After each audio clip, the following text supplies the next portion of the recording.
Hello and welcome to Innovative Learning Process. Now we'll take test, maths test और उसका ये second part होगा। तो देखते हैं। प्रश्न है, एक भिन्न के अंश से 2 घटाने और उसके हर में 3 जोड़ने पर तो माना कि वो भिन्न x बटे y है, उसके अंश में से 2 घटा दिया जाए और हर में 3 जोड़ दिया जाए तो भिन्न हो जाती है 1/4। इस तरीके से हो जाती है। इसको सॉल्व कर लें कैंची गुणा करते हुए, तो कैंची गुणा कर लें, यानी कि 4x माइनस 8 बराबर, यहाँ पर 1 से गुणा करेंगे तो ये हो जाएगा y+3। इसको समीकरण सही कर लें। 4x, y को इधर ले आए माइनस y और 8 को उधर भेज दें तो ये हो जाएगा 8 3 11। ये हो गया समीकरण 1। और इसी तरीके से दूसरी समीकरण बना लेते हैं।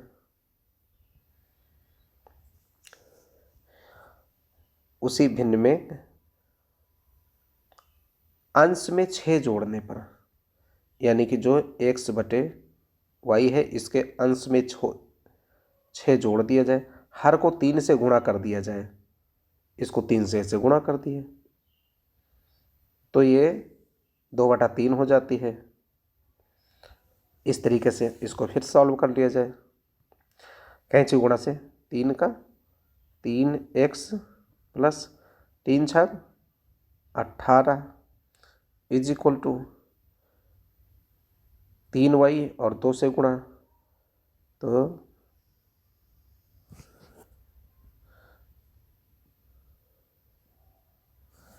3 दूनी 6y, यानी कि 3x माइनस 6y बराबर -18।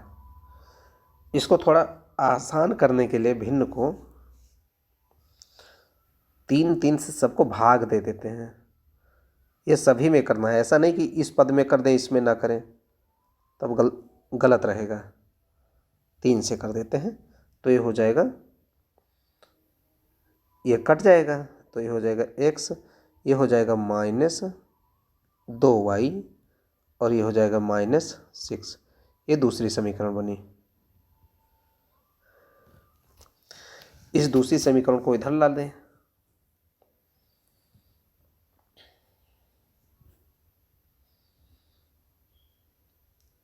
x -2y is equal to -6। ये दूसरी समीकरण है। इसको सॉल्व करने के लिए एक पद बराबर होना जरूरी है, तो हम इसको 2 से गुणा करा देते हैं।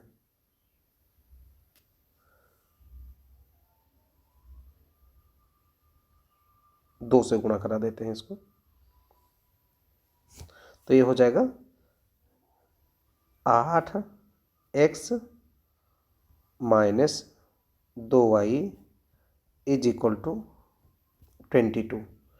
ये पहली वाली समीकरण का ही फॉर्मेट दूसरा है, केवल 2 से गुणा करा दिया है। x माइनस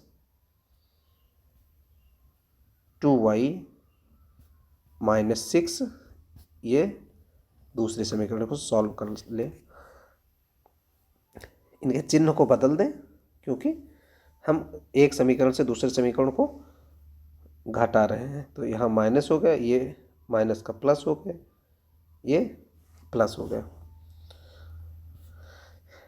ये प्लस और माइनस है तो कट जाएंगे ये, और यहाँ पर ये हो जाएगा 8x में से 1x जाएगा तो 7x बचेगा, और ये 22 और 6 28 हो जाएगा। तो x बराबर 4 आ जाएगा। इस x बराबर 4 को कहीं पे रख दें, x बराबर 4 समीकरण 1 में रखने पर, समीकरण 1 में रखने पर, तो समीकरण 1 कहाँ है? 4x माइनस वाई बराबर 11, ये समीकरण 1 है। यहाँ 4 रख दें तो 4 गुणे 4 माइनस वाई बराबर 11, ये हो गया 16 माइनस वाई बराबर 11। तो y बराबर 16 माइनस 11 यानी कि 5। अब हमें x और y दोनों के वैल्यू मिल गए हैं। x की वैल्यू ये आ गई है और y की वैल्यू हमें ये आ गई है 5। तो हमारा आंसर हो गया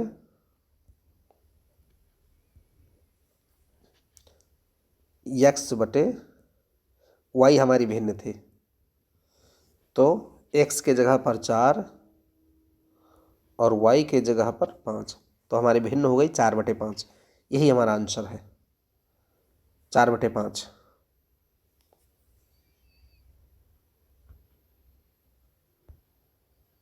नेक्स्ट क्वेश्चन देखते हैं। 2 अंकों की संख्या और उसके अंकों को पलट देने से बनी संख्या का योगफल 121 है। अंकों का अंतर 3 है, तो संख्या बताओ। देखिए, 2 अंकों की संख्या, संख्या माना जो दहाई का अंक है, दहाई का अंक वो हमारा x है अगर, और इकाई का जो अंक है वो हमारा y है। तो देखिए इसकी संख्या क्या बनेगी, इन 2 अंकों से संख्या क्या बनेगी? संख्या बनेगी इससे 10x प्लस y। ये कैसे?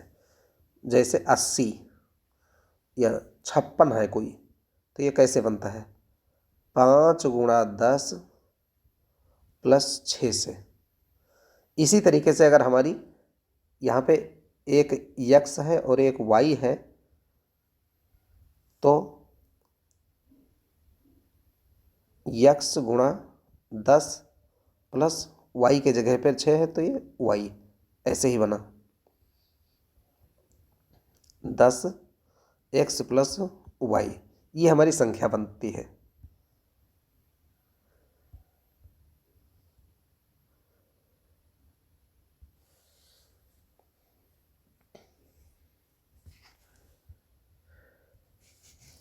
दो अंकों की संख्या और उसके अंकों को पलट देने से बनी संख्या का योगफल, 2 अंकों की संख्या और उसके अंकों को पलट देने से बनी संख्या का योगफल 121 है। तो ये तो हमारी संख्या हो गई जब x और y रहे हैं, और जब अंकों को पलट दिया जाए, अगली बात है कि अंक पलटने से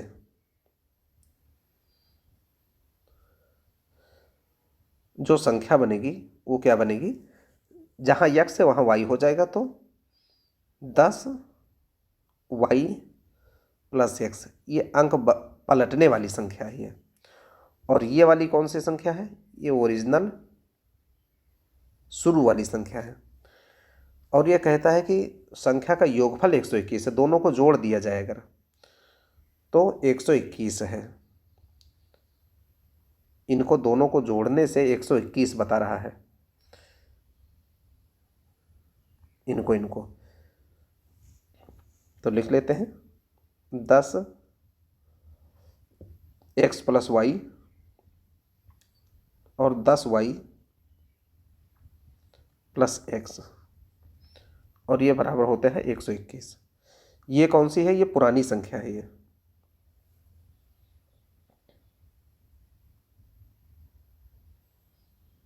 और ये वाली नई। जब पलट दिया गया है, ये पुरानी ये नहीं है, इनको सॉल्व कर लें। 10x यहाँ पर है और 1x यहाँ का, तो ये हो जाएगा ये 10x और 1x 11x हो जाएगा, और 1y यहाँ पर है और 10y वहाँ पर है, तो ये हो जाएगा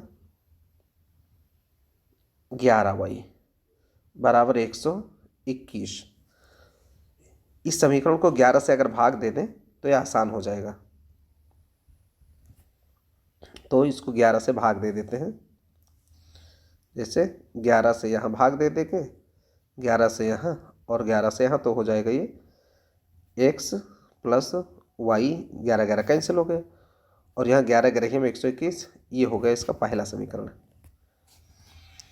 ये पहला समीकरण बनकर तैयार हो गया है। दूसरा समीकरण क्या कहता है कि अंकों का अंतर 3 है।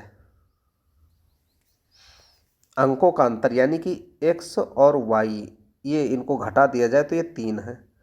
ये एक समीकरण ये वाला हो गया, तो इसको ले लेते हैं यहाँ पर। ये दूसरा समीकरण है, x माइनस वाई बराबर 3 कह रहा है, ये हमारा दूसरा समीकरण है। सॉल्व कर लें, ये कैंसिल हो जाएगा, ये हो जाएगा 2x प्लस 11 और 3 14, तो x बराबर 7 आ जाएगा। और x बराबर 7 आ गए तो इसको समीकरण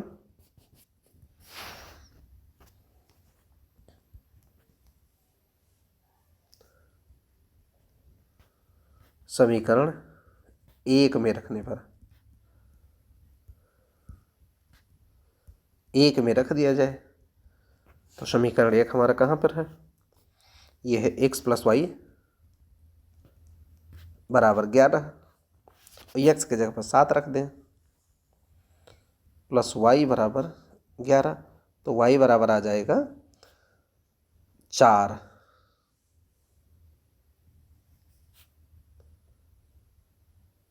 y बराबर 4, तो आंसर संख्या हमारी क्या थी,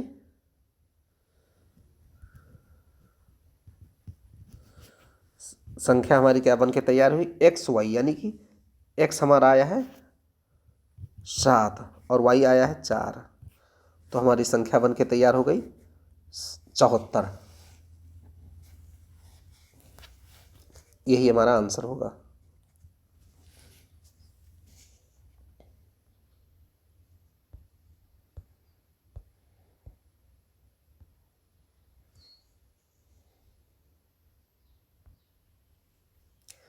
एक रेलगाड़ी 50 किलोमीटर पर घंटा की चाल से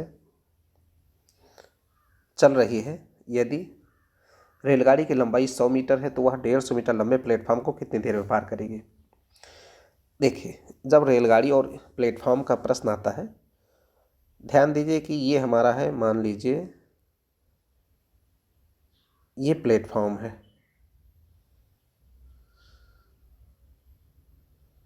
ये हमारा है प्लेटफॉर्म,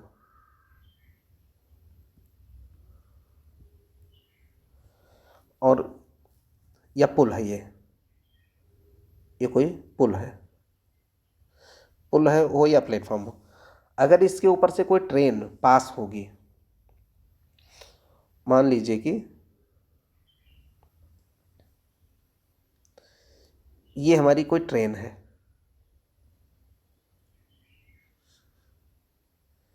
ये ट्रेन है, अगर इसको पार करेगी तो ये पार करने में ये अपनी खुद की लंबाई जितनी है, जितनी लंबी है, यानी यहाँ से यहाँ तक की ये लंबाई, और प्लस ये आते आते आते आते आते आते आते आते आते आते ये जब यहाँ पर इसका अंतिम छोर, ये वाला छोर इसका यहाँ पहुँच जाएगा, तब ये पार कर पाएगी। यानी कि जितना लंबा ये प्लेटफॉर्म है और प्लस जितनी लंबी ये ट्रेन है, ये ट्रेन, ये वाली जो ट्रेन है, ये जितनी लंबी ये ट्रेन है और जितना लंबा ये प्लेटफॉर्म है, दोनों को जोड़ लिया जाए तब ये उतनी दूरी तय करने के बाद पार होगी। तो दूरी बराबर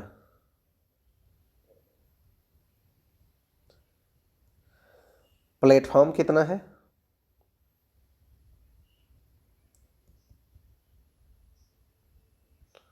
प्लस ट्रेन, ये जोड़ लेने पे प्लेटफॉर्म है 150 मीटर और ट्रेन है 100 मीटर, यानी कि 250 मीटर। इतनी दूरी उसको तय करनी है। चाल देख लेते हैं।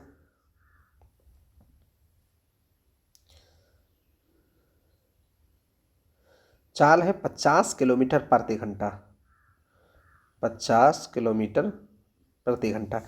लेकिन यहाँ पर ये मीटर में है तो हम इसे मीटर पर सेकंड में बदलेंगे। मीटर पर सेकंड में बदलने के लिए 5/18 से गुणा करा देते हैं, 5/18 से। तो ये हो जाएगा, 2 से कट कर दे, 2 9 18 और 25 दूनी 50, 25 पंचे 125/9। ये हो गई हमारी मीटर पर सेकंड में चाल, मीटर पर सेकंड में चाल हो गई है। कितनी देर में पार करेगी, यानी समय पूछ रहा है, तो समय बराबर, फार्मूला है समय बराबर दूरी बटा चाल।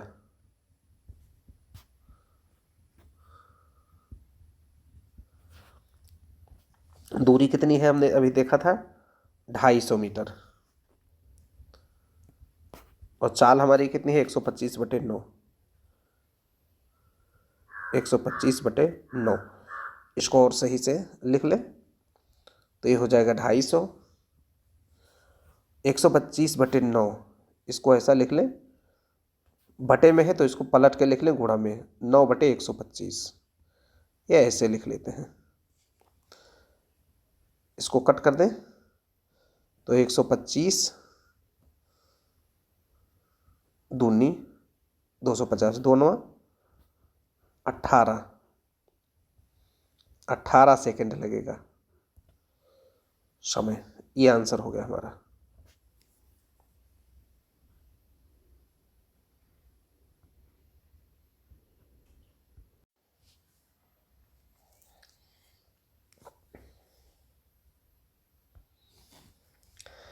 नेक्स्ट क्वेश्चन है, किसी कक्षा के 50 विद्यार्थियों, किसी कक्षा के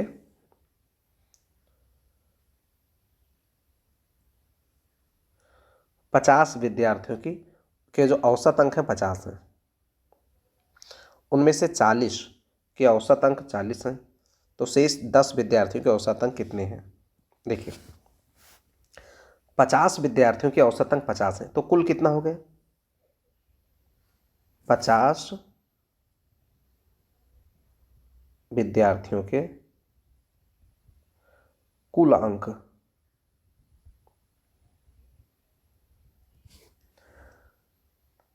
एक का अगर औसत अंक मान लीजिए 50 है तो 50 ऐसे हैं, तो टोटल हो जाएगा 50 गुणे 50, यानी कि 5×5 = 25 और 2 0, 2500 अंक कुल हैं। 40 के औसत अंक 40 हैं, और इसी तरीके से 40 विद्यार्थियों की कुल अंक 40 गुणा 40, यानी कि 1600। अब बचे 10 विद्यार्थियों के, तो दोनों को अगर घटा दें 50 में से, इसको घटा दें तो ये बचेगा 900 अंक। ये 10 विद्यार्थियों के हैं, ये 10 विद्यार्थियों के हैं।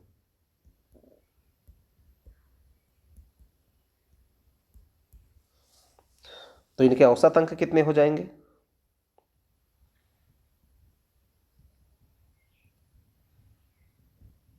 औसत अंक बराबर 900/10, यानी कि 90। ये आंसर हो गया हमारा।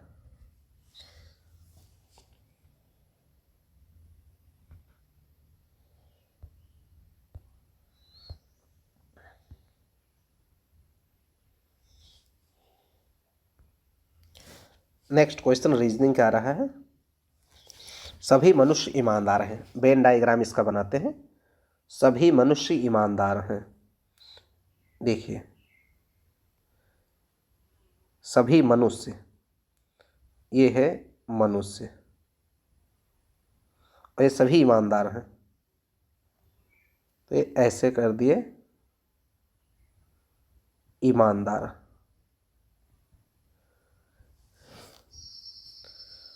सभी मनुष्य ईमानदार हैं। मोहन ईमानदार है।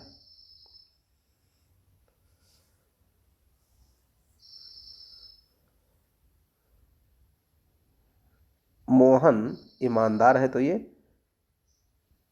ऐसे मोहन हो जाएगा ईमानदार वाले कर्व में। फिर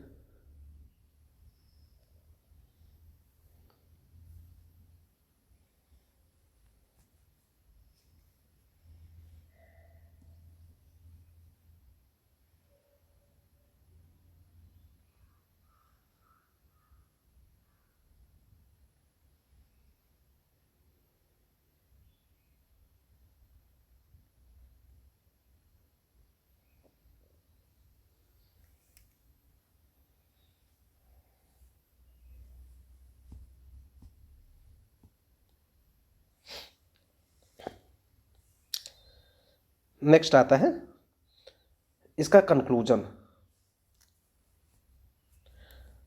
कंक्लूजन हम क्या ले सकते हैं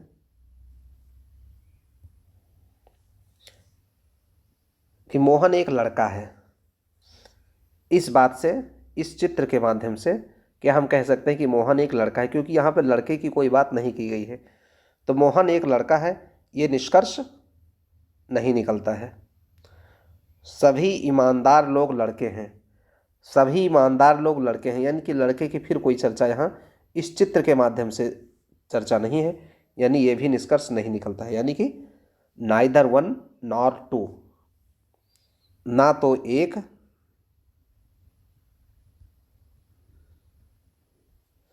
neither one nor two follows. इसका आंसर होगा कि ना तो एक और ना दो, कोई भी इसके निष्कर्ष नहीं निकाले जा सकते हैं।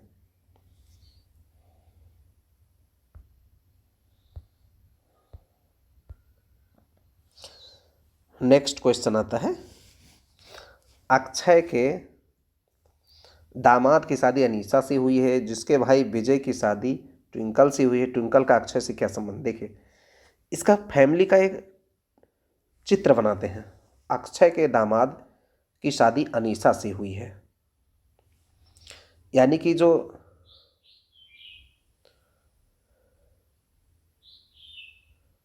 अक्षय है,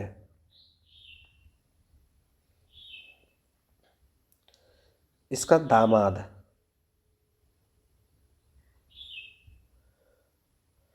की शादी अनीसा से हुई है।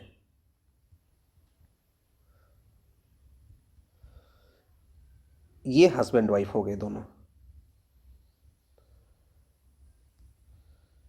अनीसा।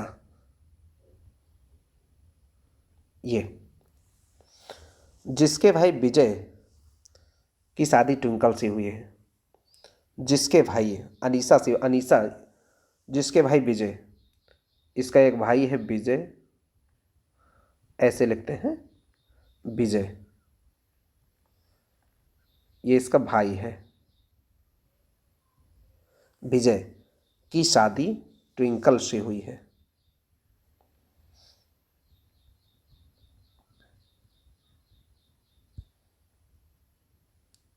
ट्विंकल से हुई है।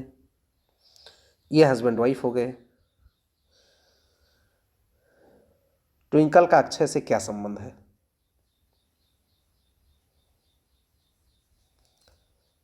अब हमें ये बताना है कि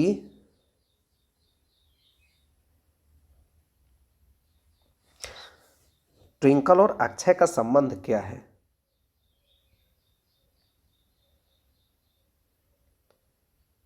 इनका और इनका क्या रिश्ता है। ध्यान से देखें इस चित्र में, जो अक्षय का दामाद है और इसकी जो पत्नी है अनीसा, यानी कि अनीसा और अक्षय ये दोनों, ये इसके पिता हैं और ये इसकी बेटी है, और इनकी ये बेटी है, इनका भाई विजय है। यानी कि विजय अक्षय का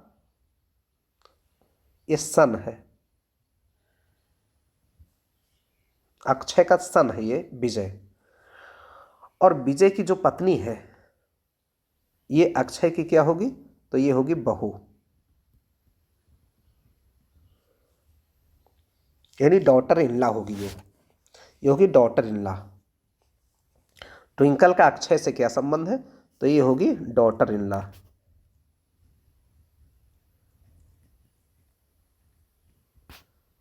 डॉटर इन लॉ।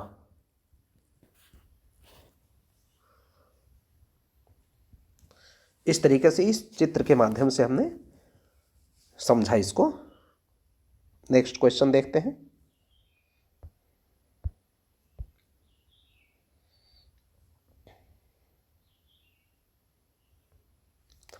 एक विक्रेता अपने माल का अंकित मूल्य क्रय मूल्य से 20% अधिक रखता है, 20% की छूट देता है, तो उसका लाभ प्रतिशत या हानि प्रतिशत बताओ। देखें, अंकित मूल्य से 20% अधिक रखता है, माना कि अंकित मूल्य उसका जो क्रय मूल्य है x है, अगर उसका क्रय मूल्य ₹1 है, या ऐसे मान लेते हैं क्रय मूल्य अगर उसका ₹100 है, अंकित मूल्य क्रय मूल्य से 20% अधिक, तो अंकित वो कितना करेगा, 20% ज्यादा, यानी कि ₹120, ₹120 अंकित करेगा, और 20% की छूट दे देता है। जितना अंकित मूल्य है, यह अंकित मूल्य, इसमें 20% छूट देता था, यानी ₹120 पर 20% की छूट, तो कितना हो जाएगा ये, 120 गुणा 20% छूट का मतलब 80/100, यानी कि ये हो जाएगा A0 A0 A0 A0 cancel, 12×96 यानी कि अब वो ₹96 में वो बिकने वाली वस्तु है। किस कारण से, 20% की छूट देने के बाद में ₹96। तो जो वस्तु ₹100 जिसका क्रय मूल्य था, कॉस्ट प्राइस ₹100 और सेलिंग प्राइस उसका है ₹96, तो इसमें क्या होगा, हानि होगी, हानि होगी। और ये हानि कितने प्रतिशत, ₹4 की हानि। तो हानि प्रतिशत में कैसे हानि निकालेंगे, 4/100 गुणे 100,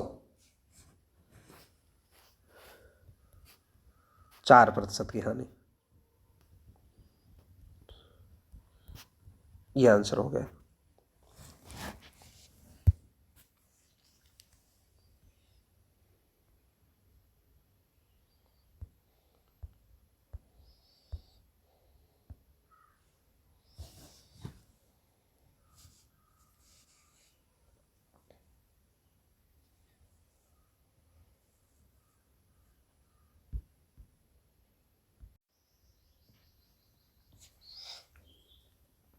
नेक्स्ट क्वेश्चन है, एक नल एक टंकी को 4 घंटे में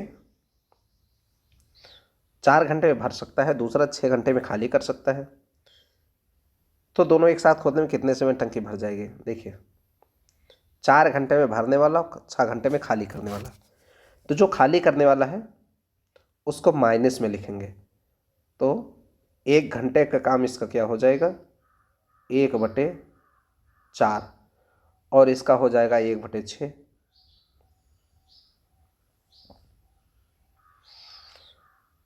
ये दोनों का 1 घंटे का काम है, दोनों का काम है ये।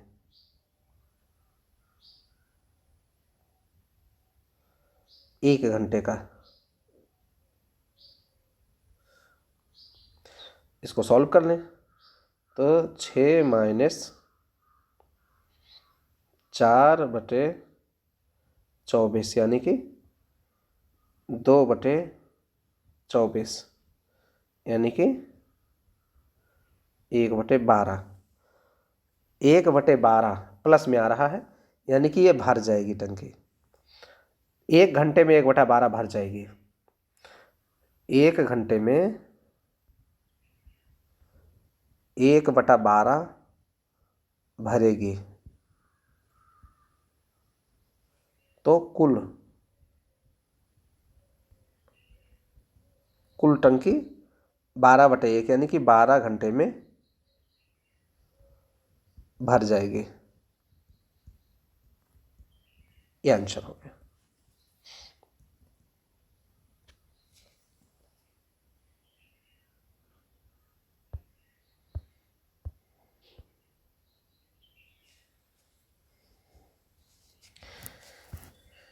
ये दिया गया है एक समांतर श्रेणी।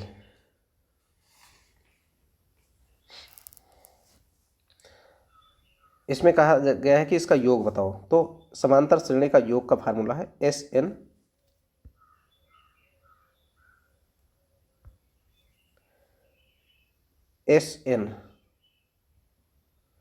Is equal to N/2 2A plus N-1 into D। ये है फार्मूला। इसमें A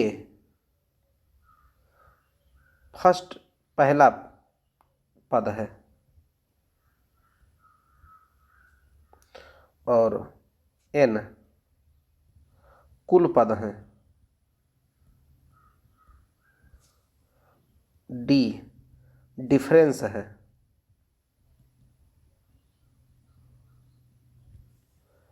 तो यहाँ पे हमारा पहला पद क्या है श्रेणी में? पहला पद हमारा श्रेणी में ये है यानी कि 2। पहला पद हमारा 2 है। कुल पद हमारे पास है टोटल 10 पद। ये लिखा है 10 पद, टोटल है 10 पद। डिफरेंस हमारा कितना है? पहले 2 है, फिर 7 है और फिर 12 है, यानी कि 2 से आगे बढ़ा तो 5, 7 से 12 यानी कि 5। डिफरेंस 5 है, इसको रख लेते हैं। तो n का मतलब है 10 पद बटे 2, 2a का मतलब है 2 प्लस n का मतलब है 10 - 1 इंटू डी है 5। 10/2, ये 10/2 हो गए, 5 हो गए, ये 2 दूनी 4 हो गए, प्लस ये हो गया 10 में से 1 गए, ये 9 बचे, 9 बचे 45, ये हो गए ऐसे। और ये हो गया 5 गुणा 49, 5 गुणा 49 हो गया ये। तो इसका आंसर हो जाएगा 245।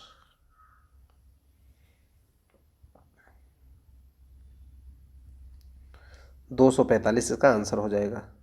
योग, ये श्रेणी का जो योग होगा वो 245 होगा। एक आंसर ये हो गए। तीसरा और पांचवा पद बताओ। तो तीसरा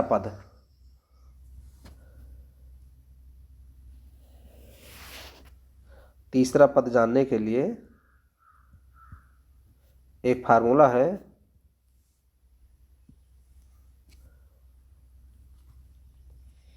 a+n-1 into D,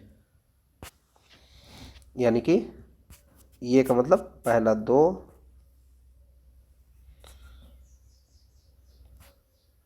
plus n का मतलब है 10, यानी कि 10-1 और d है 5, ये हो जाएगा 2 प्लस ये हो जाएगा 9 और बचे 45, यानी कि 47।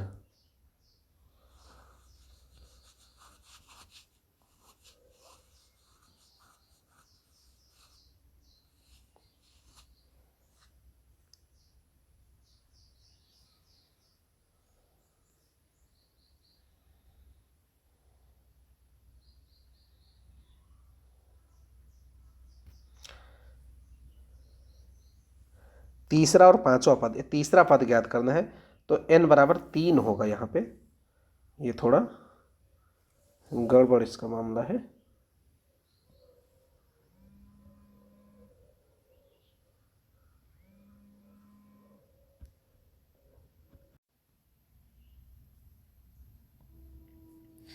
देखिए तीसरा पद इसका निकालना है, तो इसका फार्मूला है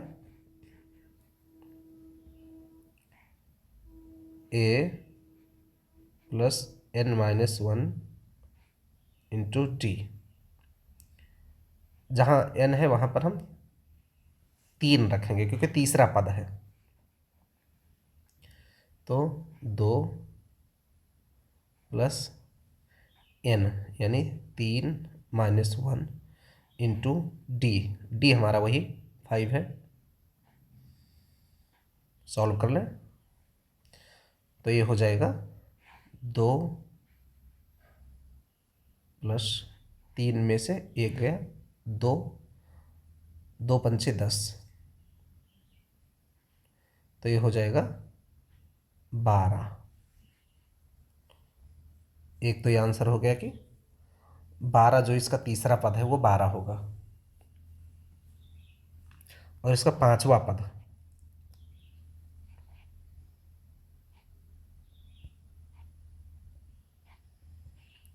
हो जाएगा, जहाँ n है वहाँ 5 रखते हैं, तो 2 प्लस 5-1 इंटू डी का मतलब है 5, यानी कि 2 प्लस 5 में 1 गया 4 गुणे 5 यानी 20, तो ये हो जाएगा 22। ये इसका नेक्स्ट आंसर हो गया। इस तरीके से इसका योग अगर पूछता है तो 245 है योग इसका, ये है 245 ये, और इसका जो तीसरा पद है वो ये है 12, ये 12 तीसरा पद है इसका, और ये पांचवा पद 22 है। ये तीनों आंसर हो गए। नेक्स्ट क्वेश्चन देखते हैं। 6 लड़कों में से एक 20 किलोग्राम भार वाले लड़के को निकालकर उसके स्थान पर एक नए लड़के को रखा जाता है। और सबका औसत भार 1.5 किलोग्राम घट गया है। देखिए 6 लड़कों का भार 1.5 किलोग्राम घटा है, किस वजह से? क्योंकि 20 किलो के एक लड़के को बाहर कर दिया गया है। यहाँ पे 6 लड़के थे, 1 2 3 4 5 6, उनमें से कोई एक को बाहर किया गया, इनको मान लो बाहर कर दिया गया। ये 20 किलो का था, इसको हटा दिया गया और एक नए लड़के को शामिल कर लिया गया। कोई एक नए लड़के को इसके जगह पर शामिल कर दिया गया है, और इसके कारण से सबका औसत भार 1.5 किलो घट जाता है। तो 6 लड़कों का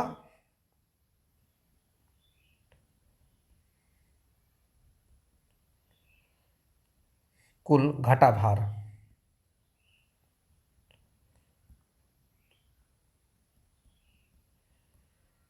1.5 किलो एक लड़के के हिसाब से, तो 6 गुणे 1.5, 1.5 किलो, यानी कि ये हो जाएगा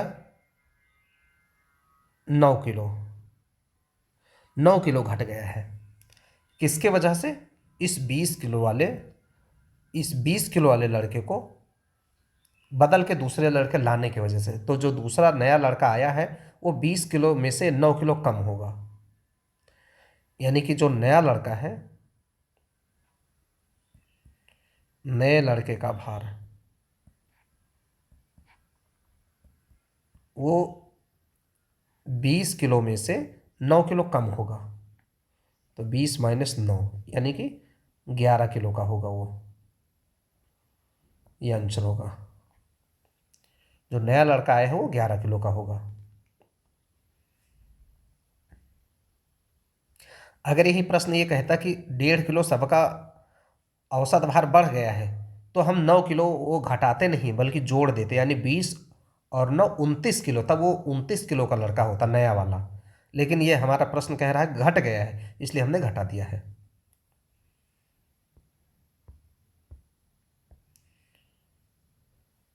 नेक्स्ट क्वेश्चन है, कृति, रिया और नमन एक काम को 8 दिन में कर सकते हैं। कृति 24 दिनों में, नमन 20 दिन में कर सकता है, तो रिया के लिए कितने दिनों में कर लेगी? देखिए, सबको बटे बटे में करके जोड़ लेते हैं। जैसे कृति 24 दिन में, तो 1/24, और नमन उसको 20 दिन में करता है, तो 1/20, और रिया करती है माना x दिन में, रिया कर लेती है x दिन में, और ये तीनों लोगों मिल करके जो काम होता है 8 दिन में कर लेते हैं, तो बराबर 1/8। सबको बटे बटे में करना है, तो x की वैल्यू ले लें। 1/x इज इक्वल टू 1/8, और इधर से आया ये -1/24, इधर से आया है ये,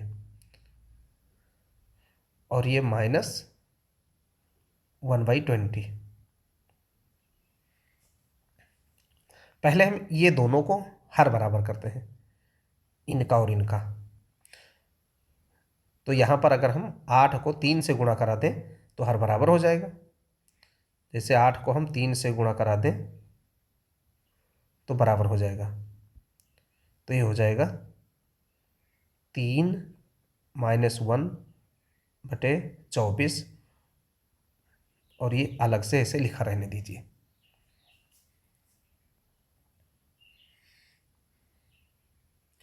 तीन में से एक गया 2, ये हो गया 2/24 -1/20।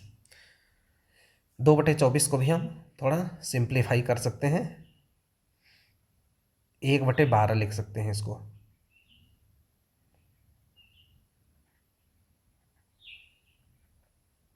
-1/20।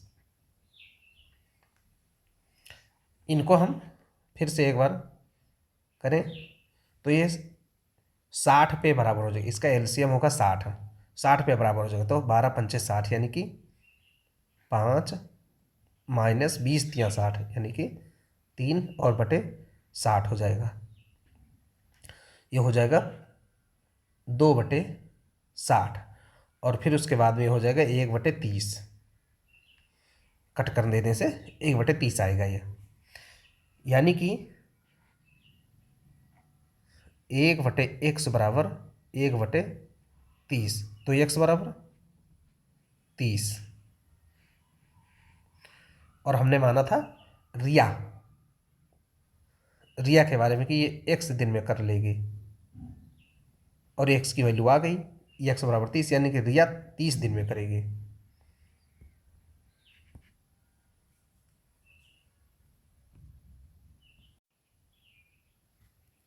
सूर्या 45 कलम बेचकर 5 कलम के विक्रय मूल्य के बराबर की हानि उठाता है।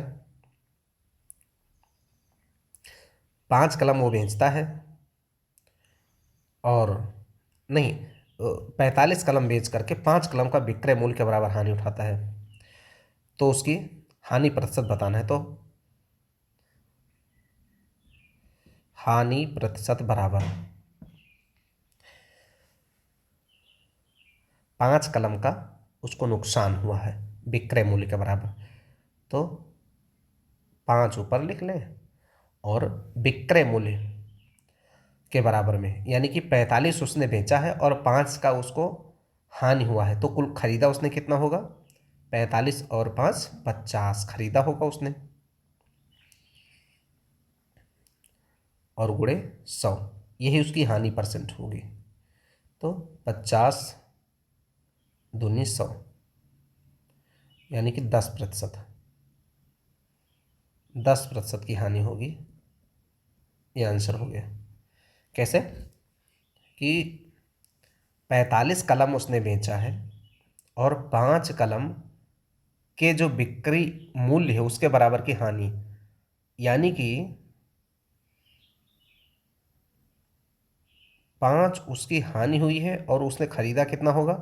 5 कलम के बिक्री, तो यानी 45 और 5 जो घटी हुई है 5 पेन की, और 45 उसने बेच ही दिया है, तो टोटल उसने खरीदा होगा 50। 5/50 इंटू 100, ये इसका आंसर हो जाएगा 10%। हो गया आंसर इसका।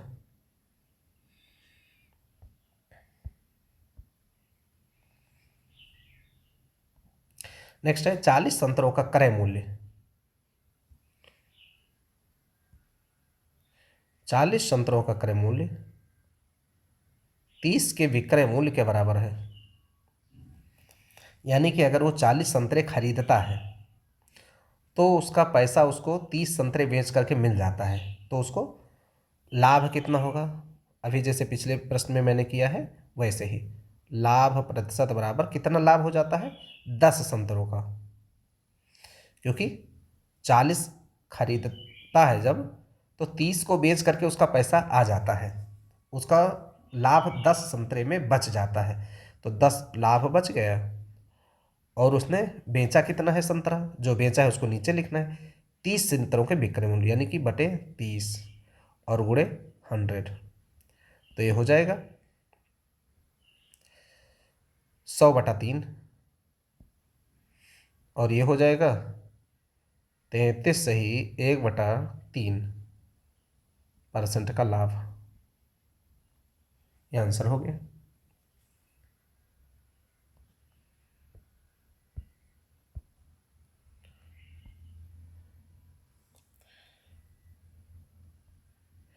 एक आदमी अपनी यात्रा का आधा भाग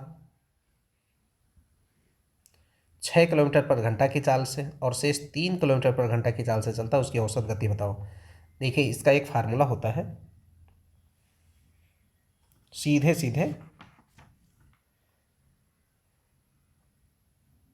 जो एवरेज स्पीड होगी वो होगी 2xy अपॉन x+y।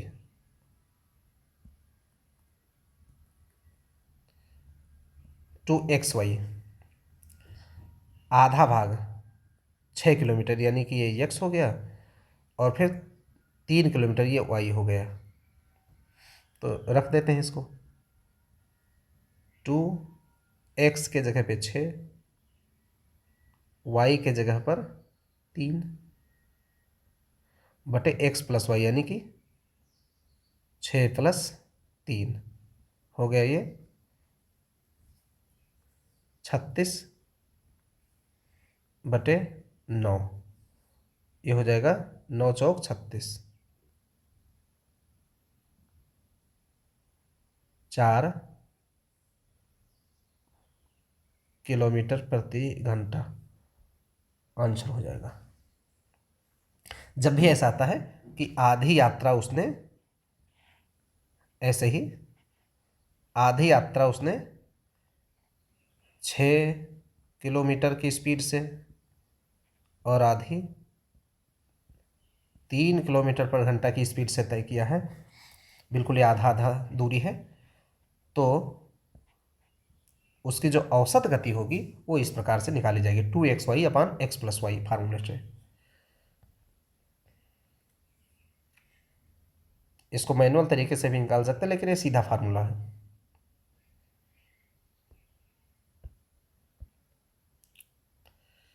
नेक्स्ट आ रहा है change it into passive voice. Passive voice में चेंज करना है हमको। शी वाज रीडिंग रामायणा, हमें इसे पैसिव में चेंज करना है। तो जो इसका कर्म होगा यानी कि रामायणा, ये कर्ता बन जाएगा, और जो इसका ये कर्ता है ये कर्म बन जाएगा, यानी कि रामायणा पहले आ जाएगा, और ये जो ये कर्ता यहाँ का है ये कर्म बन जाएगा। देखिए सबसे पहले रामायणा,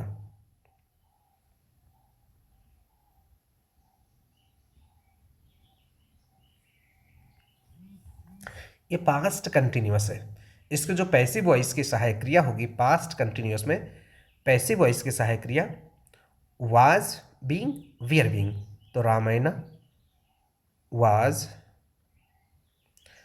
बीइंग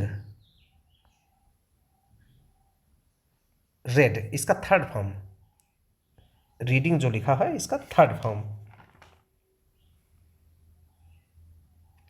रेड। फिर बाई, ये जो ये करता है कर्म में बदल के हर हो जाएगा, बाई हर, इसका पैसिव वॉइस है।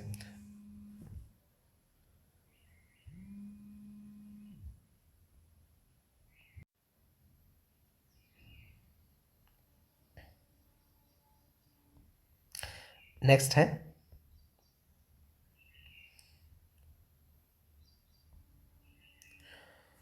Why will she not sing a song. तो जिस फॉर्मेट में एक्टिव वॉइस होगी पैसिव वॉइस उसी फॉर्मेट में होगी। जैसे वाई से ये शुरू हो रहा है तो वाई से हमें भी शुरू करना है, तो वाई सहायक क्रिया हमें लगाना है। ये why will she not sing a song, ये है फ्यूचर इंडेफिनिट। तो फ्यूचर इंडेफिनिट की जो पैसिव वॉइस की सहायक क्रिया है वो होती है shall be will be.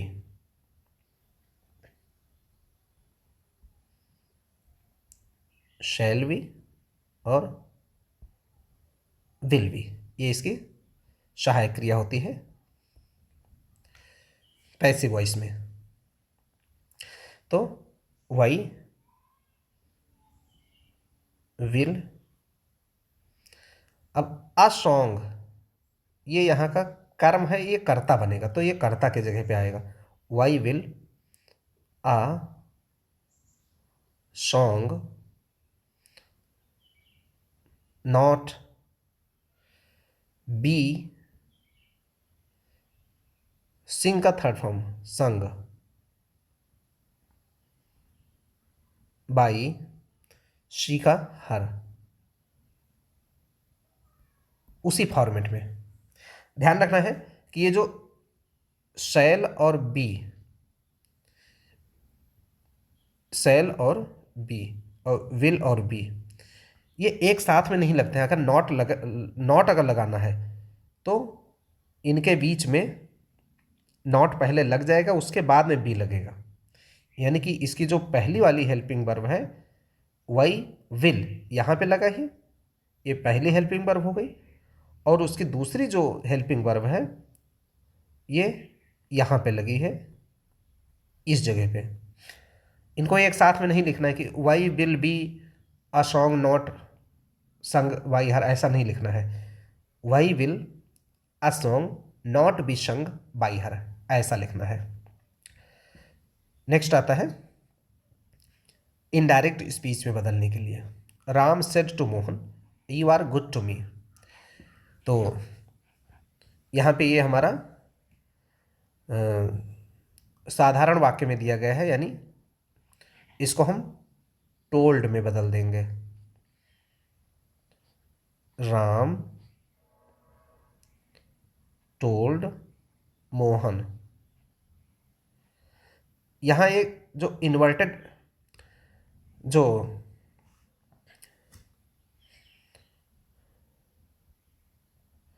Comma को हटाने के बाद में दैट कंजंक्शन लगाते हैं। राम टोल्ड मोहन दैट, इस जगह पे दैट लगाते हैं कंजंक्शन जोड़ने के लिए, दैट। अब यू को बदलेंगे हम, यू को बदलेंगे क्योंकि ये पर्सनल प्रोनाउन चार्ट में सब बदला जाता है। जैसे एक एग्जाम्पल बताते हैं।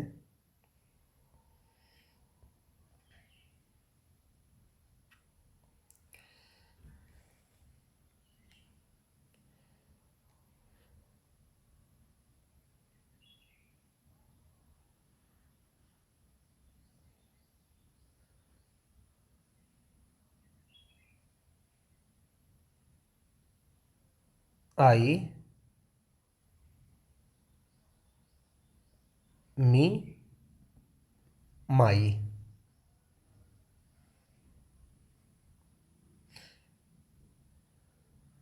आई के साथ में वी भी होता है,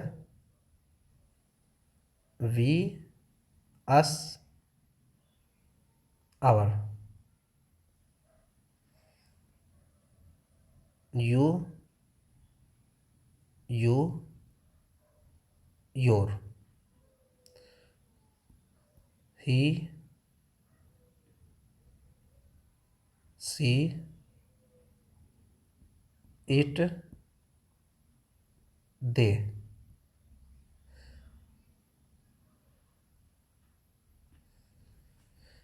ही के लिए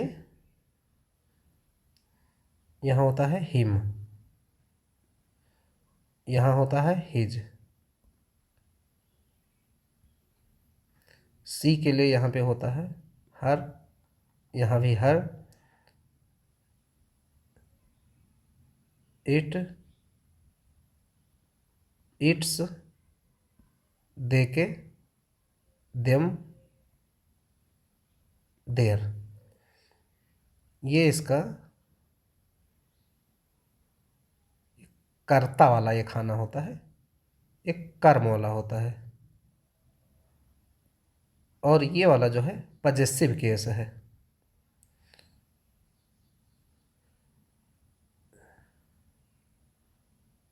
ये जो फर्स्ट पर्सन के प्रोनाउन होते हैं सारे, ये सेकंड पर्सन के प्रोनाउन है, ये थर्ड पर्सन के प्रोनाउन है। इसमें एक नियम लगता है, सन बटे 123। यानी अगर फर्स्ट पर्सन है तो सब्जेक्ट के अनुसार, सेकंड पर्सन है तो ऑब्जेक्ट के अनुसार, थर्ड पर्सन है तो नो चेंज। देखिए, फर्स्ट पर्सन है सब्जेक्ट के अनुसार, सेकंड पर्सन ऑब्जेक्ट के अनुसार, थर्ड पर्सन नो चेंज। ऐसा करते हैं। तो यू को हमें चेंज करना है, इस यू को चेंज करना है। यू देखिए सेकंड पर्सन में आता है, यू आता है सेकंड पर्सन में। तो सेकंड पर्सन में ऑब्जेक्ट के अनुसार बदला जाएगा। ऑब्जेक्ट हमारे में मोहन है, तो मोहन के अनुसार ही बदल के मोहन के अनुसार ही में, मोहन थर्ड पर्सन में आता है। कोई भी नाम होगा, यहाँ पे हम लिख देते हैं कि कोई का नाम,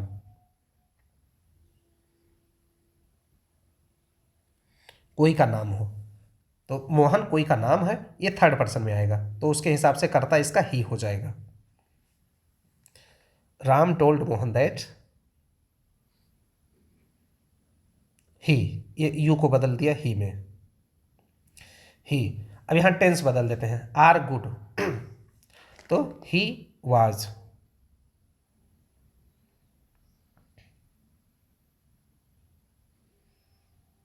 ही वाज गुड टू। मी को फिर से बदलना है। यहां का जो मी है, ये वाला मी, इस मी को बदलना है। तो मी है यहां पे फर्स्ट पर्सन में, सब्जेक्ट के अनुसार बदलेगा, और सब्जेक्ट हमारे में राम है, तो राम के अनुसार ये इसी खाने में मी, इसी मी के खाने में हिम में बदल जाएगा राम के अनुसार।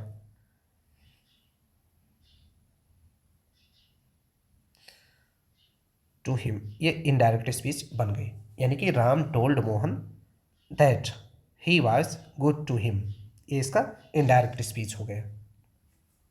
नेक्स्ट,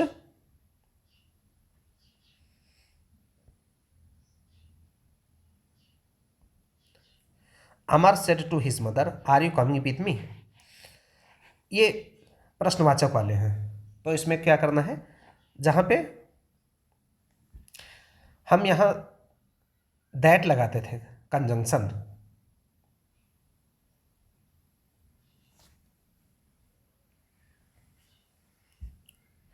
उस कंजंक्शन के जगह पर इफ लगाएंगे यहाँ पे, तो और जो सेड टू होता था, जो टोल्ड में बदलते हैं, उसको आस्क्ड में बदलेंगे, आस्क्ड,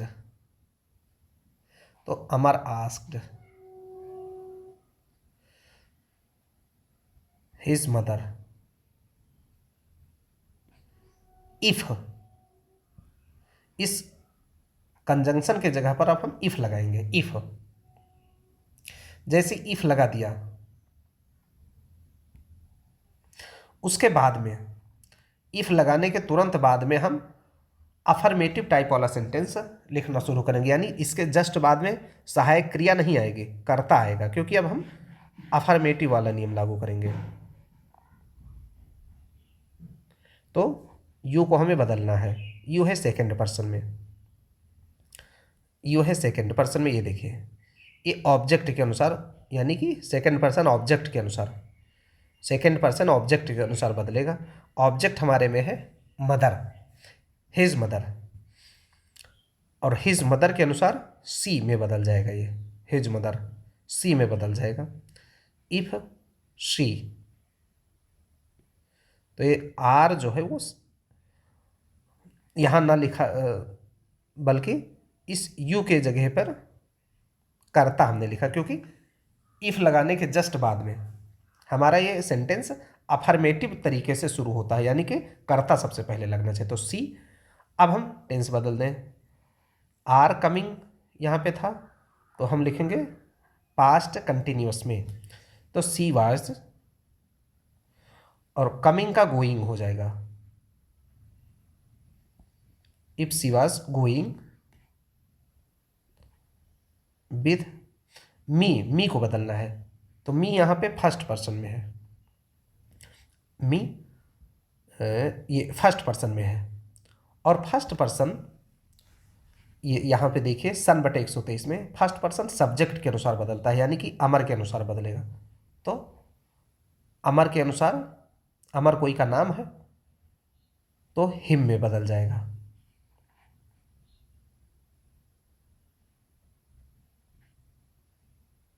ये इसकी इनडायरेक्ट स्पीच हो गई। Amar said to his mother are you coming with me, Amar asked his mother if she was going with him, तो इसका ये इनडायरेक्ट स्पीच हो गया।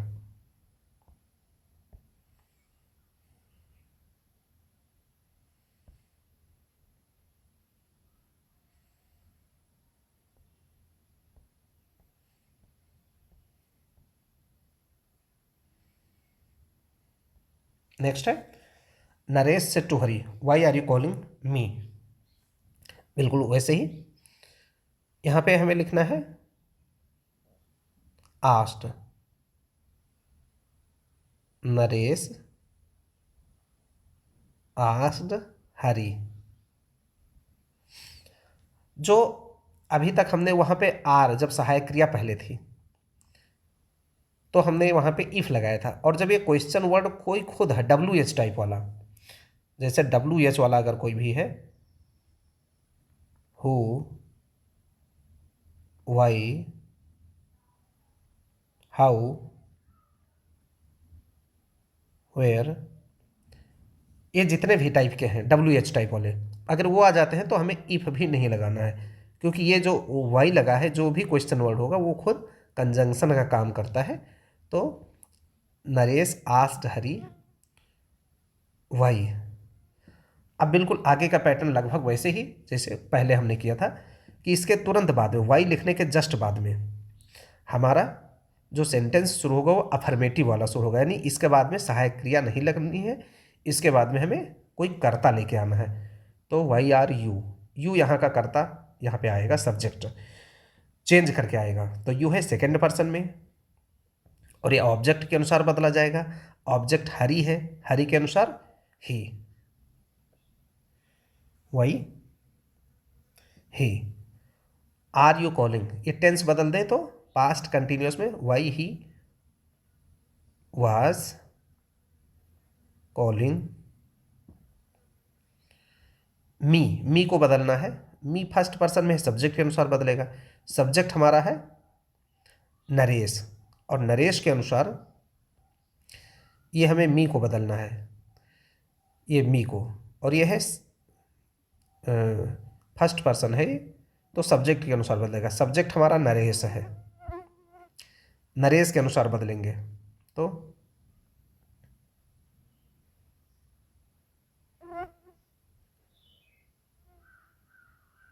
हिम, नरेश के अनुसार हिम में बदल जाएगा। हो गया ये। नेक्स्ट है ट्रांसलेशन करना है इसका। उसके जाने से पहले वर्षा हो चुकी होगी।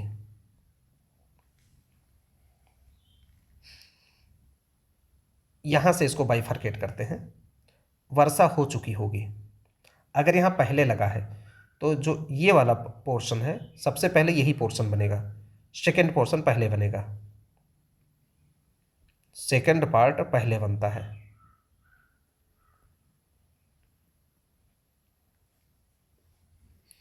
और यहां पर टेंस क्या लगेगा फिर,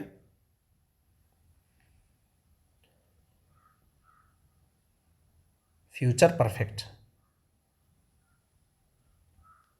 और इधर वाले पे प्रेजेंट इंडेफिनिट।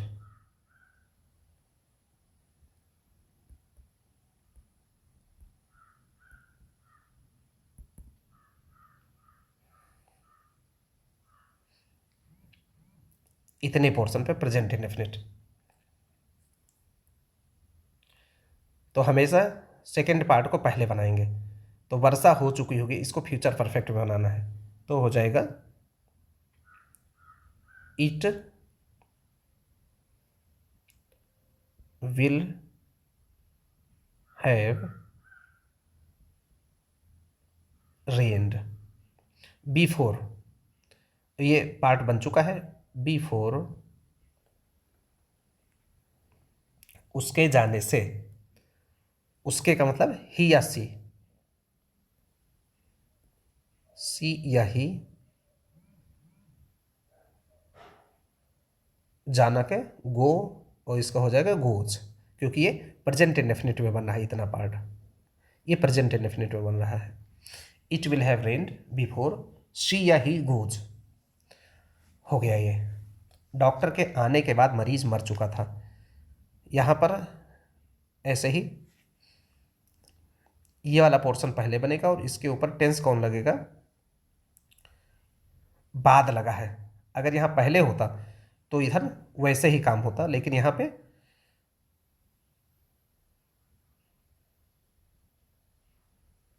सेकेंड पार्ट, इस पर हमारा लगेगा पास्ट इंडेफिनिट,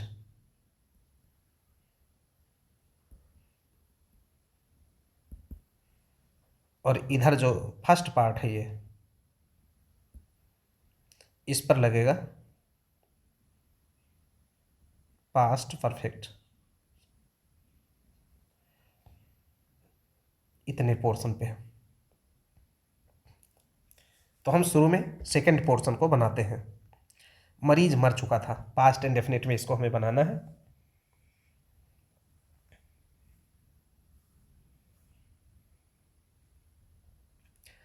तो the patient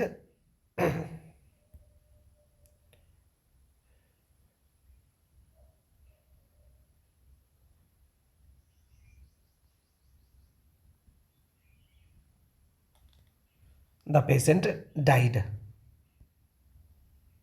after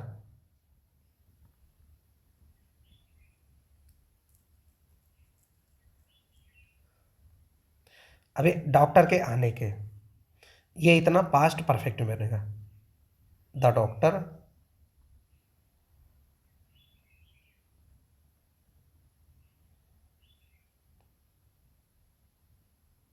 had come.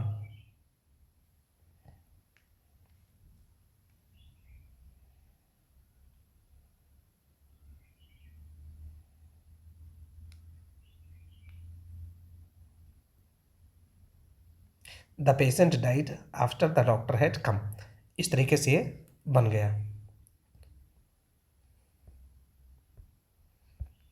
Next question आता है 196 रुपये को 3 बच्चों में बांटा गया है। यदि लड़कियों को 1 रुपया और लड़कों को 50 पैसा मिला हो तो लड़कों की संख्या बताओ। देखिए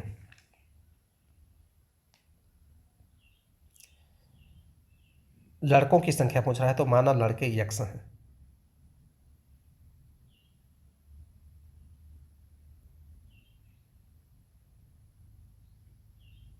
लड़के माना x हैं। तो अगर x हैं तो टोटल 300 हैं।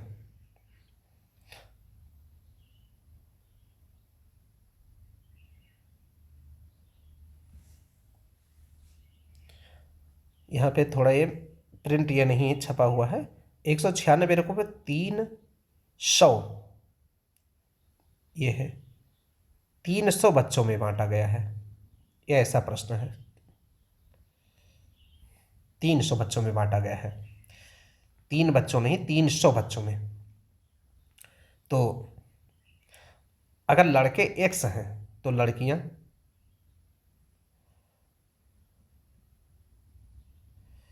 हो जाएंगी ये 300 माइनस x, क्योंकि दोनों को जोड़ने पर 300 है।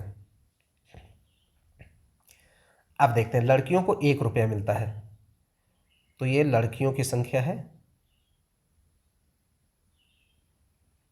300 माइनस x और लड़के हैं x। 1 रुपया लड़कियों को मिलता है तो लड़कियों को कुल कितना रुपया मिलेगा? 1 इंटू 300 माइनस x, ये लड़कियों को पैसा मिला है। और इनको 50 पैसा मिलता है लड़कों को, यानी कि 1/2 रुपया मिलता है।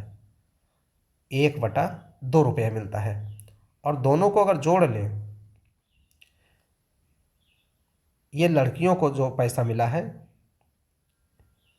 ये है लड़कियों का पैसा और ये है लड़कों का पैसा।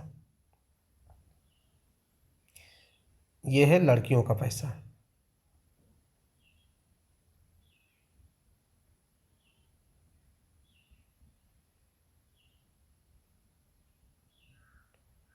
ये और ये लड़कों का पैसा है।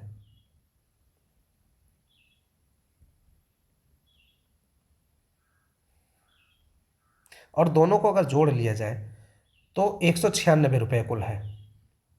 प्रश्न है कि 196 को बांटा गया है तो बराबर 196 है। सॉल्व कर ले इसको तो ये हो जाएगा 300 माइनस x प्लस x/2 बराबर 196। इसको माइनस x प्लस x/2 बराबर 196 माइनस 300 ऐसे लिख लें। और ये जब इसको हम हर बराबर करेंगे, इसको हर बराबर करेंगे तो ये हो जाएगा 2x माइनस का 2x और प्लस x और बटे 2 और बराबर 196 और 300 में से ये घट जाएगा तो ये बचेगा 104।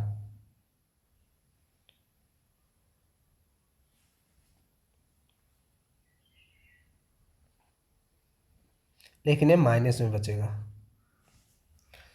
यहाँ पर थोड़ा सॉल्व करें तो ये हो जाएगा -x बटे 2 बराबर -104।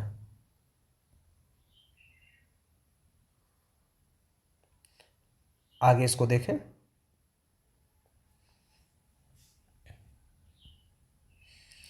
यहाँ का ये माइनस और ये माइनस कैंसिल हो जाएगा, तो x बटे 2 बराबर 104 और x बराबर ये हो जाएगा 208। तो x बराबर 208 है। हमने माना था कि लड़कों की संख्या x है, ये हमने यहाँ माना था कि लड़कों की संख्या x है, तो लड़कों की संख्या x आ गया 208, आंसर हो गया।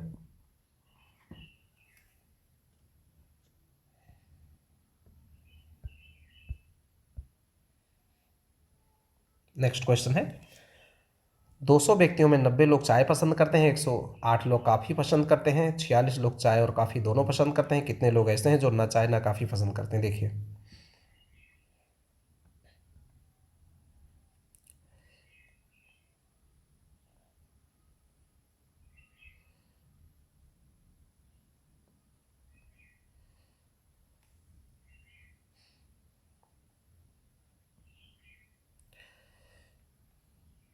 ये वाले लोग हैं चाय वाले लोग हैं और ये वाले हैं कॉफ़ी वाले।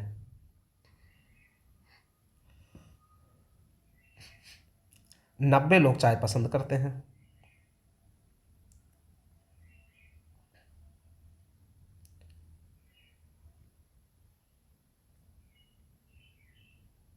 चाय पसंद करते हैं 90 लोग, और 108 लोग कॉफ़ी पसंद करते हैं, ये कॉफ़ी वाले हैं।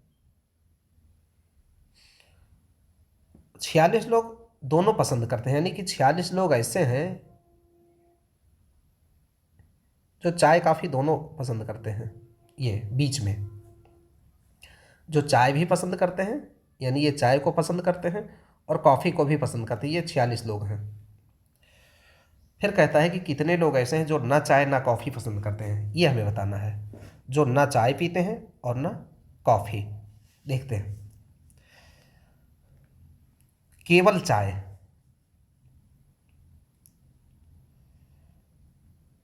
ओनली टी, ये पसंद करने वाले कितने हैं?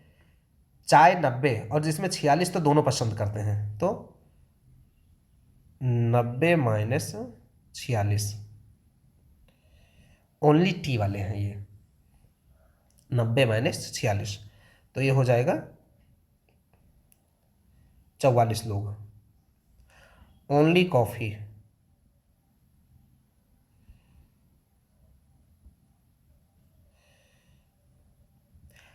ये 108 लोग हैं, लेकिन उसमें से 46 दोनों पसंद करते, तो उसमें से 108 माइनस 46, तो 108 में से 46 घट जाएगा, बचेगा 8 में 6 गया 2, और 10 में 4 गया 6, 62 लोग ओनली कॉफ़ी वाले हैं, ये ओनली टी वाले हैं, और ये ओनली कॉफ़ी वाले हैं, और दोनों वाले both T and coffee, tea coffee both वाले हैं 46। ये 3 कैटेगरी के लोग हो गए, इनको तीनों को जोड़ लेते हैं, तीनों को,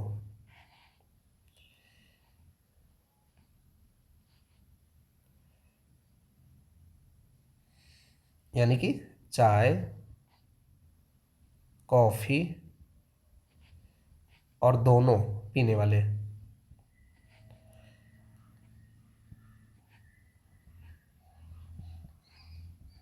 ये कितने हो गए? एक तो हो गए 44, फिर है 62 कॉफ़ी वाले, और 46 हैं दोनों।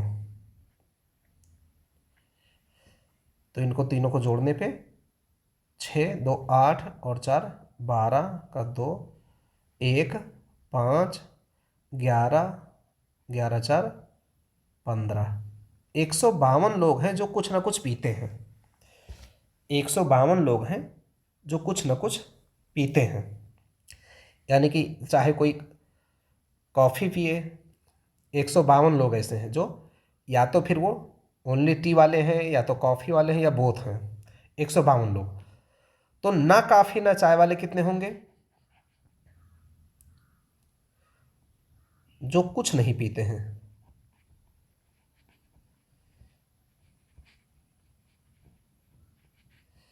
टोटल आदमी है 200, तो 200 माइनस 152, और ये हो जाएगा 48। 48 लोग हैं जो ना कॉफ़ी ना चाय वाले हैं। ये आंसर होगा। यही हमारा प्रश्न पूछ रहा था कि जो ना चाय पीते हैं ना कॉफ़ी पीते हो, तो 48 लोग ऐसे हैं।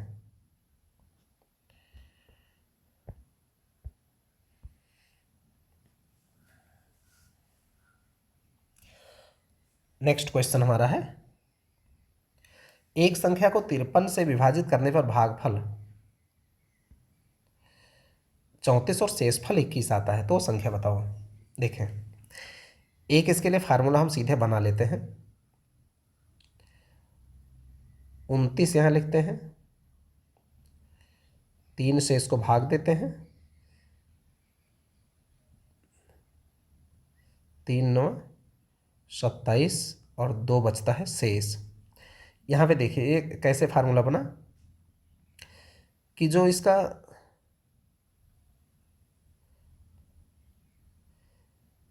3 गुणे 9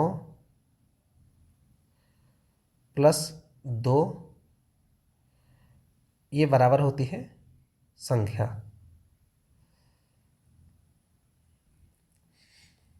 तीन क्या है? भाजक है जिससे हम भाग देते हैं। 9 क्या है? भागफल है।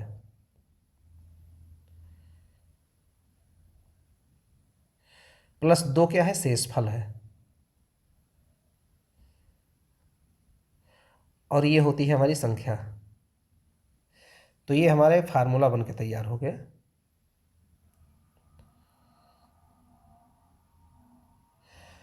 कि अगर कोई संख्या पूछता है तो भाजक गुणे भागफल और प्लस शेष ऐसा कर देंगे। तो हमें संख्या पूछ रहा है, तो हम संख्या कैसे निकालेंगे?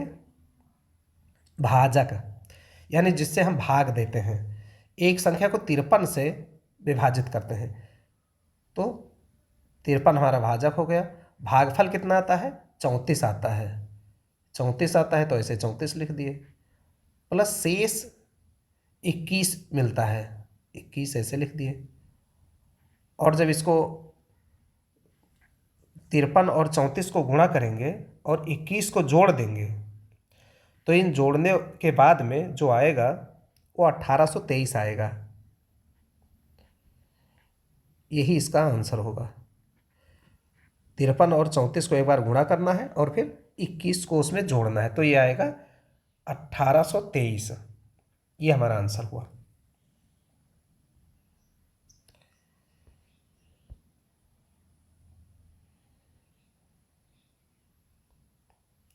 एक राशि 7% वार्षिक ब्याज की दर से 5 वर्ष में 540 रुपये हो जाती है, और 9% की वार्षिक दर से 3 वर्ष में कितनी हो जाएगी?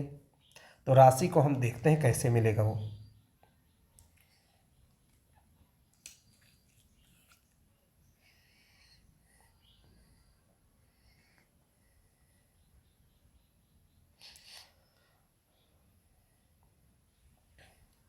मानव राशि पी है, मानव धन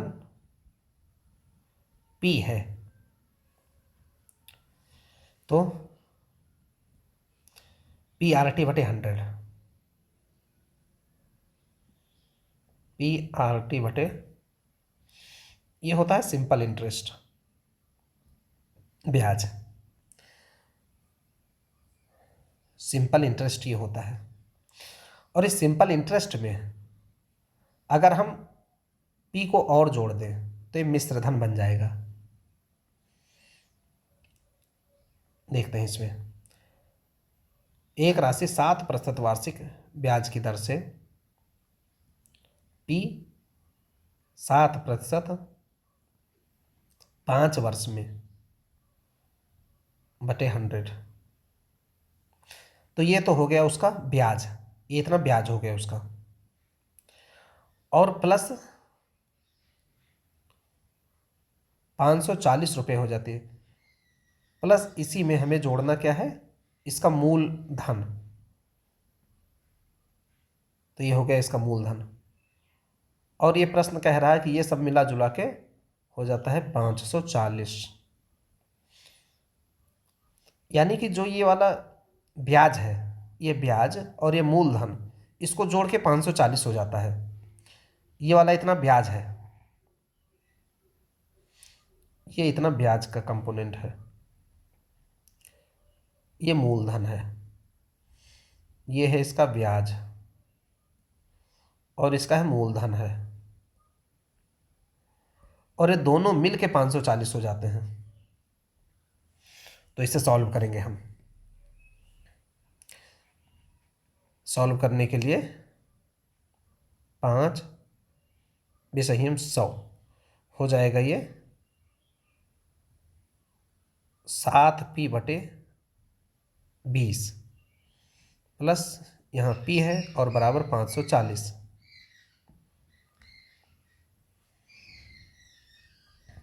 इसको और यहाँ पे हर बराबर करेंगे तो ये हो जाएगा 27P बटे 20 बराबर 540। फिर आ जाएगा ये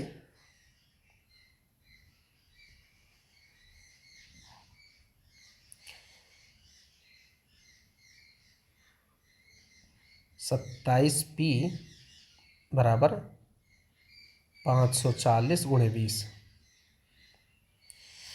और इसको काट देंगे हम ऐसे, 27 दूनी 54, एक जीरो बढ़ा दिए, तो P इज इक्वल टू यहाँ पे 20 गुणा 20 यानी कि 2 दूनी 4 डबल 0 400, यानी हमें पता चल चुका कि उसका जो P है अमाउंट है वो कितना है, तो अमाउंट उसका 400 है,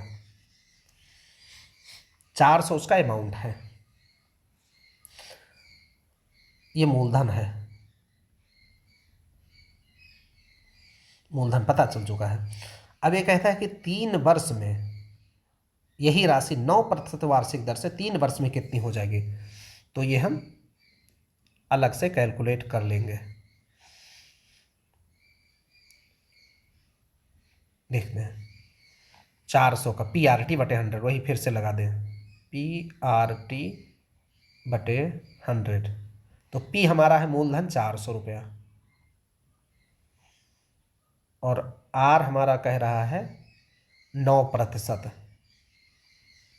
T कह रहा है 3 वर्ष में, और बटे 100, तो इसको हम कट करें तो ये जीरो, ये जीरो, ये जीरो, ये जीरो हो गया,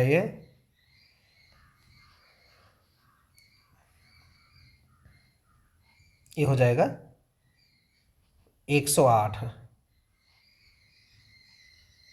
यानी कि 108 रुपये ब्याज का आया है,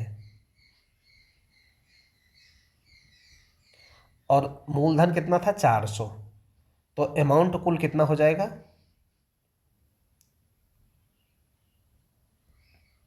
मिश्रधन क्या होगा 400 प्लस 108, ये हो जाएगा 508 रुपये हो जाएगा, ये आंसर है। इस तरीके से हमारा ये प्रश्न सॉल्व हुआ। आगे देखते हैं। एक कक्षा के 31 छात्रों में अनूप और सुनील का क्रम ऊपर से क्रमशः 7वां और 11वां है, नीचे से उनका स्थान देखिए। ये ऐसे एक सीरीज है। 31 छात्र हैं टोटल। अनूप और सुनील ऊपर से 7वां, ये 7वें नंबर पर ऊपर से ये ऊपर है और ये नीचे, ये ऐसे सीरीज है। 7वें नंबर पर अनूप है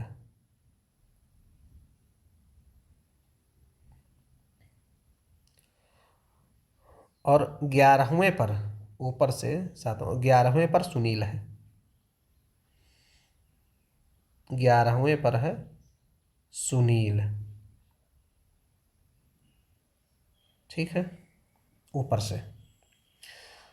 कक्षा में नीचे से उनका स्थान ही पूछ रहा है। देखिए, अगर यह अनूप 7वें पर है तो इसके पहले यहाँ पर 6 लड़के होंगे और नीचे से देखिए, इसके पहले यहाँ पे इस ये इस जगह पे 6 लड़के होंगे कुल।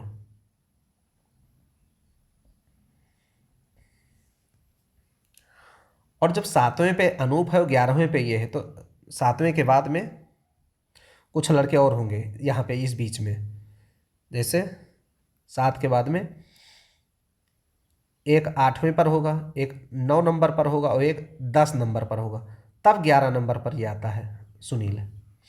तो एक लड़का ये 8वां हो गया और एक ये 9 नंबर का हो गया, फिर एक 10 नंबर का हो गया, तब 11 पर सुनील आता है।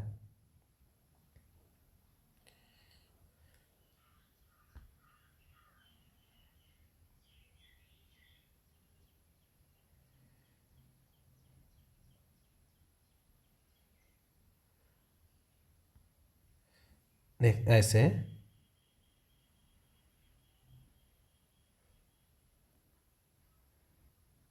11वें पर सुनील है, 7वें पर अनूप है, तो 8 नंबर पर कोई एक लड़का होगा,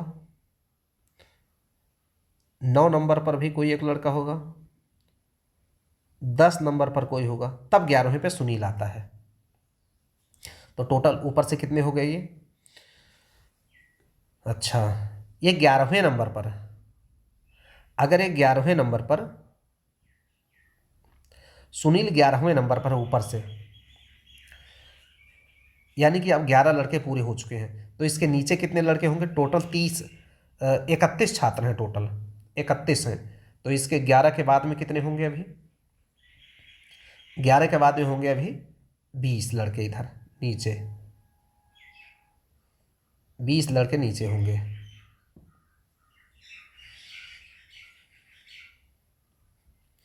बीस लड़के नीचे होंगे। अब इधर से गिनते जाए, ये ऊपर से नहीं, नीचे से अब हमें गिनना है। ये वाला नीचे का पार्ट है, ऐसे ऐसे ऐसे ऊपर को जाना है। तो ये वाला 20 नंबर तक के लड़के हैं ये, तो 20 और सुनील का हो जाएगा 21 नंबर। इधर से गिनना शुरू करेंगे अगर तो सुनील का नीचे से ऊपर को अगर हम ऐसे ऐसे गिनना शुरू करें, इस तरीके से नीचे से ऊपर जाएं, तो सुनील का हो जाएगा 21 नंबर, ये 21वां, और ये होगा 22वां, 23वां, जैसे ये हो गया 21वां, फिर ये 22वां लड़का होगा, ये 23वां होगा, ये 24वां होगा और ये 25वां होगा अनूप।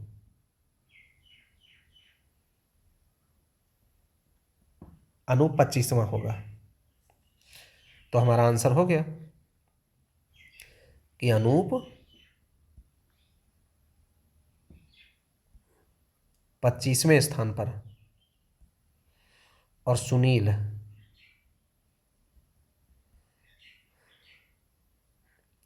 21वें स्थान पर, नीचे से। अभी नीचे से हम इनको गिन रहे हैं। आंसर हो गया।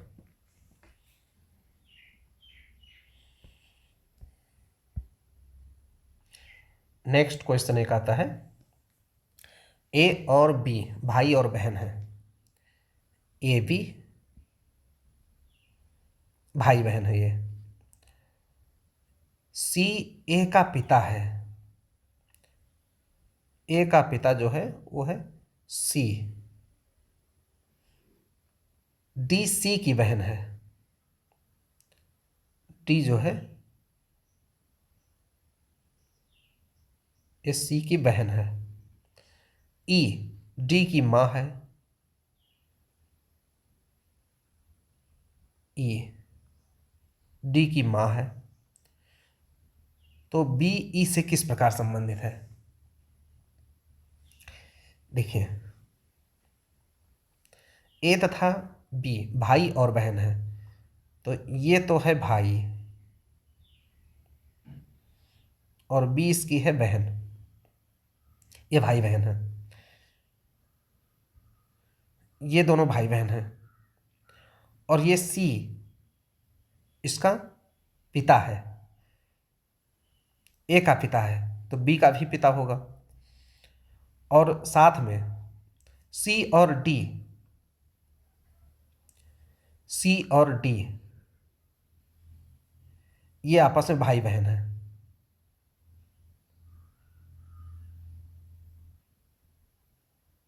ये भाई बहन है।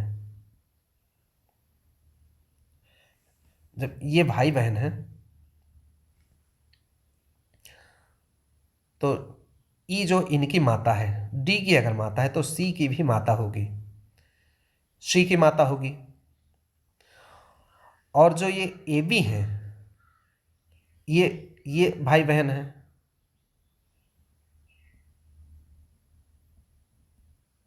ए बी भी भाई बहन है।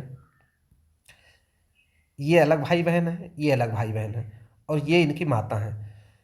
तो अगर डी की माता ई है तो बी ई से किस प्रकार संबंधित है? हमें बताना है कि ये जो बी है ये ई से कैसे संबंधित है। तो ए बी के ये हैं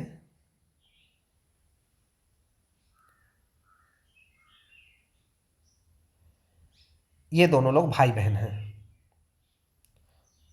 और सी जो है ए का पिता है।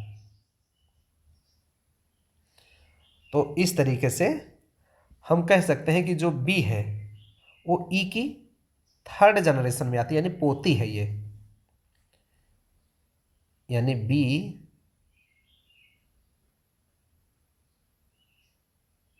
ई की पोती है।